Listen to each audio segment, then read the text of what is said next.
Minasan, Ocarina Nasai. Today, another all-time great, one of my absolute favorites. I have a massive crush on her, as I'm sure most of you do too. Reina Ueda, born January 17th, 1994 in Toyama Prefecture, affiliated with 81 Produce, while her music is under Lantis. From a very early age, Reina had an interest in performing and joined her elementary school's theater club. In middle school, she became interested in voice acting after meeting a girl who had the same aspirations. Also in part because she wanted to change herself and overcome her shyness. She decided to attend a voice actor audition in her third year of high school, only a few days before the deadline. In 2011, she won the Semi-Grand Prix at the 5th 81 Produce Awards. She debuted as a voice actress in 2012 by voicing a minor character in Inazuma 11 Go Chrono Stone, but also having the named character Elena in Jormungand Perfect Order. 2013, she got more named characters. Magi Nagashiro in Cardfight Vanguard Link, Shizune Takatsuki in Infinite Stratos, Mobuko Sonota in Tesagure, and another role in Inazuma 11, this time voicing the Princess Katra Page in Go Galaxy. 2014, from here on out, she averages about 9 roles per year. Let's start off with having 5 characters in Tokyo Ghoul, nothing really of note aside from the young version of Hide. She was Tomomi Oito in Rail Wars,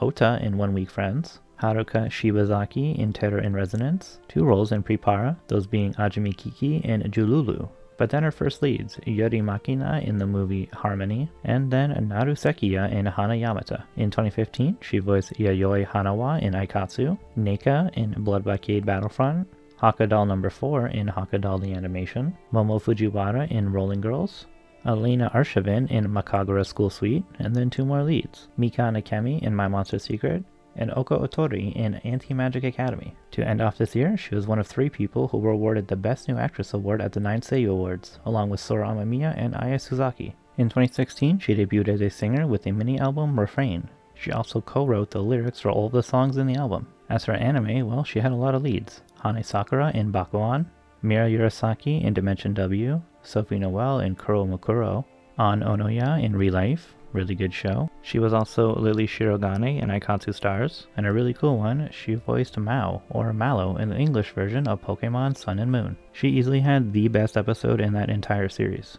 2017 was the year she debuted into the Idolmaster anime, voicing a character in the Million Live short promotional video, that being Umi Kosaka, a character she had been voicing since 2013 in the video game. She would also perform live with the Million Stars. But then a bunch of leads, Alice in ID Zero, Sachi Kondo in Idol Incidents, Shiori Shinomiya in Sakura Quest, and Lily in Recovery of an MMO Junkie.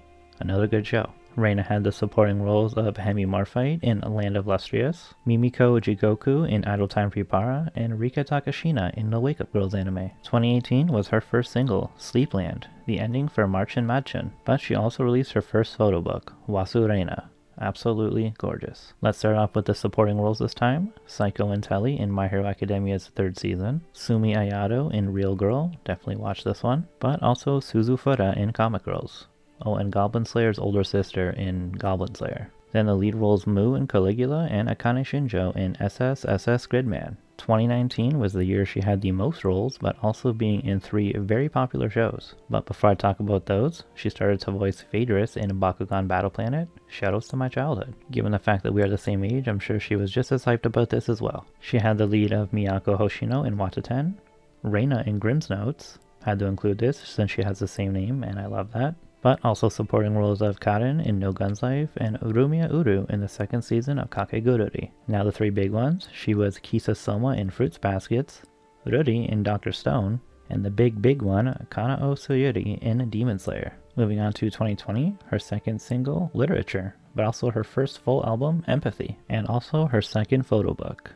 Praise the Lord. Main characters Shuka Karino in Darwin's Game and Ayumu Muto in Japan Sinks 2020. Then supporting cast Kyoko Otomo in Kaguya-sama, the doll shopkeeper in Wandering Witch Elena, also singing the opening theme, Taiko Nagafuji in Adachi and Shimamura, and finally Moe Suzuya in Asteroid in Love. Actually, one more, she was Ayane Tachikawa in the Nanabun anime. Shoutouts to Sally and Chiharu. I'm also going to mention her role of Ganyu in Genshin Impact. I usually would wait to talk about video games, but this one is kind of a big deal. 2021, her 2nd full album, Nebula.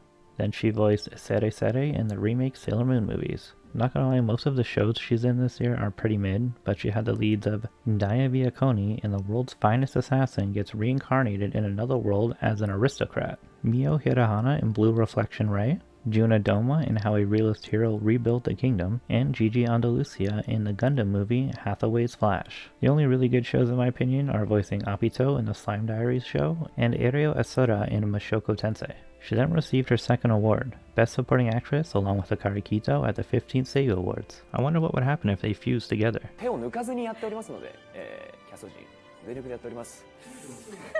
まあ後ろは放っておりましょう。というわけで。2022, her second mini-album Atrium, coupled with her single Toteoke no Binsen. She voiced Shion Hoshino in World's End Harem, Eleanor Bonnefoy in Parallel World Pharmacy, Eliana Bernstein in Bibliophile Princess, Maria Misuze in Tomodachi Game. The mini version of Project Sekai came out and she voiced her character Honami Mochizuki, which she had been voicing since 2020, and she sings with their unit Leonid. She had two more pretty big roles though, Rize in Chainsaw Man and Meninus McCullen in the new season of Bleach. In this lovely brand new year of 2023, Reina will have new seasons of Dr. Stone, Wataten, and Mushoku Tensei. She will have the new roles of Yu in Malevolent Spirits Monogatari, and lead role Lemon Irving in Mashal. Now let's move on to video games. She has about 40 credits, the usual suspects Magia Record, Azure Lane, Fate Grand Order, Girls' Frontline, Arc Knights, and Grand Blue Fantasy.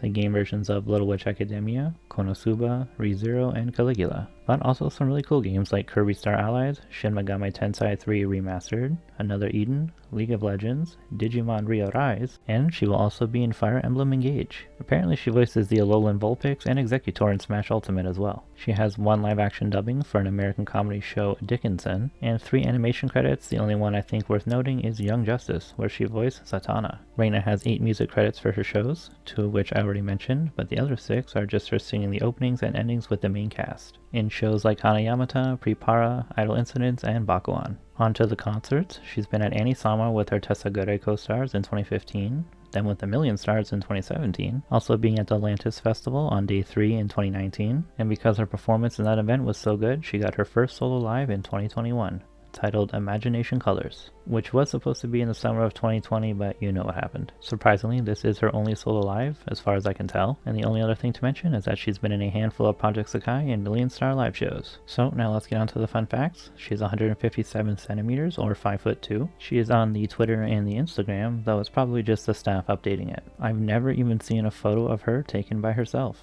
Ueda has the nickname Ueshama because her Japanese language teacher would call her Uesama, which became her nickname for a while, but then she became a Seiyu during her time with Idolmaster. Their leader Haruka said that Uesama might be too unapproachable, so they changed it to sound more cute, and thus we got Ueshama. Reina's hobbies include taking walks, cleaning, and making watercolor paintings, as well as ballpoint pen art. She is actually really talented at drawing. Her favorite food is mapo tofu, but she has a stomach condition where she can't eat foods that are high in fat. She is naturally loved by animals, llamas in particular. She had a trip to the zoo and they all just adored her, just like all of us do. Shama also had a radio show called Himutsubako, but now she has one called Atelier Reina. She wears glasses. Her family loves Shonen Jump, especially her mom and little brother. She was a big fan of Bleach and often fantasized about having her own Zanpakuto, basically a superpowered weapon, usually a sword. She even created her own Zanpakuto, but couldn't think of a release command or a Bankai, which is like the final form of the weapon. Also, if you remember, she is now in Bleach. That is really awesome for her. And now that she's the voice of Kanao, she also dreams of having a really cool katana from that series. And if you're unaware, Kanao is a very quiet character, while Reina is, well, she's more like...